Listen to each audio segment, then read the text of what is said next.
ठिकाणी प्रश्न बघा, एका खुर्चीची किंमत 550 रुपये आहे, तर अशा 12 खुर्च्यांची किंमत किती? आता या ठिकाणी एका खुर्चीची किंमत किती सांगितली? 550 रुपये.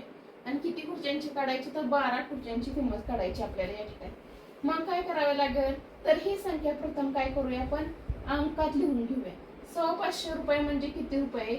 तर 525 रुपये. मग या ठिकाणी काय होणार आहे? तर गुणाकार होणार आहे, कारण आपल्याला एका खुर्चीची किंमत दिली आणि आपल्याला काय करायची? अजून 12 खुर्च्यांची किंमत काढायची. मग 525 गुणिले काय करावे लागेल? तर 12 करावे लागेल.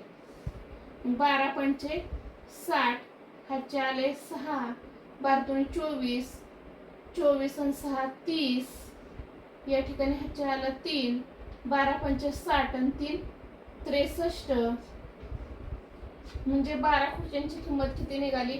तर 6300 रुपये ही काय झाली? 12 खुर्च्यांची किंमत आलेली. अशा पद्धतीने काय होईल? आपल्याला हा प्रश्न सोडवता येईल.